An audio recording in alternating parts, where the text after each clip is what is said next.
एक फिर मैंने दृष्टि की और उस मेम्ने को सिय्योन पहाड़ पर खड़ा देखा। उसके साथ 1,44,000 मनुष्य थे, जिनके माथे पर उसका और उसके पिता का नाम लिखा हुआ था। दो फिर मैंने स्वर्ग से यह शब्द सुना, जो बड़े झरने के शब्द या बड़े गर्जन के शब्द के समान था। जो शब्द मैंने सुना वह वीणावादकों के वीणा बजाने के समान था।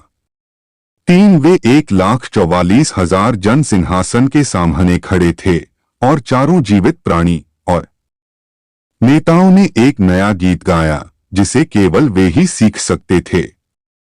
सारी मानव जाति में से केवल वे ही थे जिन्हें परमेश्वर ने खरीदा था।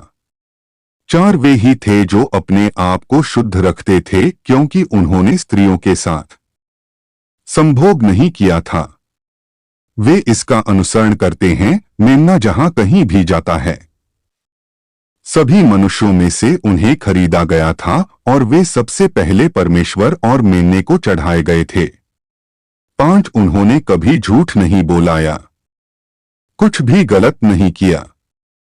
6 फिर मैंने एक और स्वर्गदूत को बहुत ऊपर उड़ते हुए देखा, जिसके पास एक शाश्वत संदेश था पृथ्वी के लोगों, सभी जातियों, जनजातियों, भाषाओं और राष्ट्रों को घोषित करने के लिए सुसमाचार।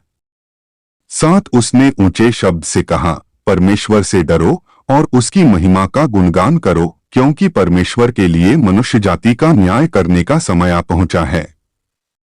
उसका भजन करो जिसने स्वर्ग, पृथ्वी, समुद्र और जल के सोते बनाए।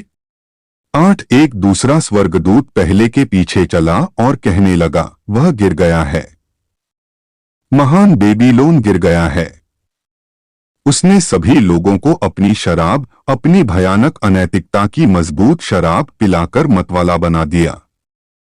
9 तीसरे स्वर्गदूत ने दूसरे के पीछे होकर ऊंचे स्वर में कहा, जो लोग उस राक्षस और उसकी मूरत की पूजा करते हैं और अपने माथे व हाथों पर उसकी छाप लेते हैं, 10 वे परमेश्वर का दाख मधु अर्थात उसके क्रोध का दाख जो पिएंगे, उसने तेरे क्रोध के प्याले में शुद्ध उंडेल दिया है।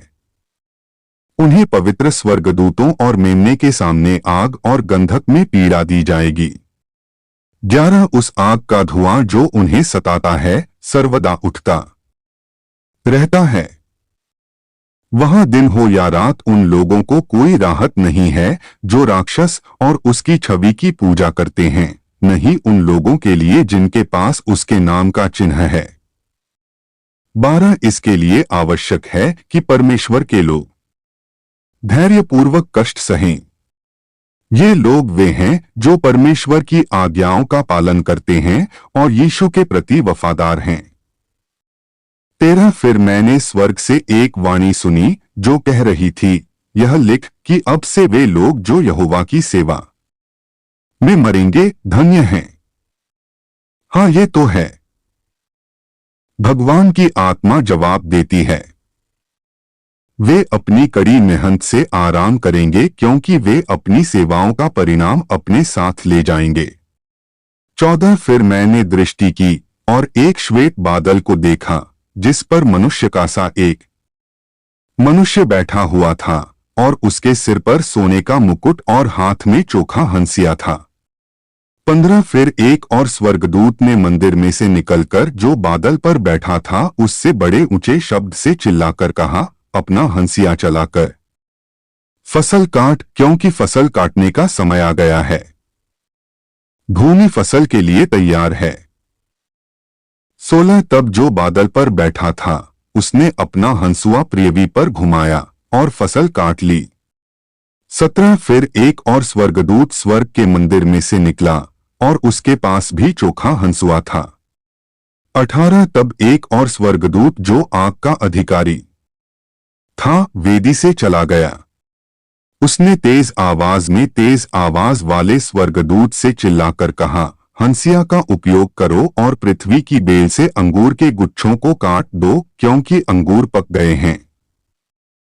19 तब स्वर्गदूत ने अपना हंसुआ पृथ्वी पर घुमाया और दाख में से अंगूर के गुच्छे तोड़ डाले और उन्हें परमेश्वर के भड़के हुए क्रोध के कुंड में फेंक दिया, जहां अंगूर रौंदे जाते हैं।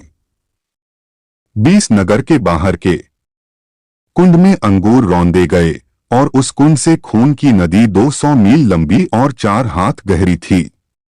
प्रकाशित वाक्य 14।